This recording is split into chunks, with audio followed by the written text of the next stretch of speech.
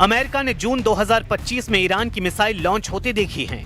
Israel ने Iran की मिसाइलों से अपने शहरों को उजड़ते हुए देखा है। ईरान की इस ताकत में 8 गुना इजाफा करने की तैयारी अब पुतिन ने कर ली है, क्योंकि पुतिन और खामेनेई के बीच एक डील ने रूस और ईरान के हर दुश्मन को चारों खाने चित्त कर दिया है। इसलिए कहा जा रहा है कि ईरान को पुतिन वाली बड़ी ताकत मिलने जा रही है। रूस अब ईरान में 1-2 नहीं बल्कि 8 परमाणु प्लांट बनाने जा रहा है। इसमें 4 प्लांट बुशहर में बनाए जाएंगे, जहां का परमाणु अड्डा पहले से अमेरिका और इजराइल के टारगेट पर है। यानी जब ईरान के परमाणु कार्यक्रम पर ट्रंप और नेतन्याहू फिर से ब्रेक लगाना चाहते हैं, उसकी ताकत पुतिन ने 8 गुना बढ़ाने का फैसला कर लिया है। कहा जा सकता है कि पुतिन और खामेनेई की पार्टनरशिप ने नेतन्याहू और ट्रंप के गठजोड़ को डायरेक्ट चैलेंज दे दिया है।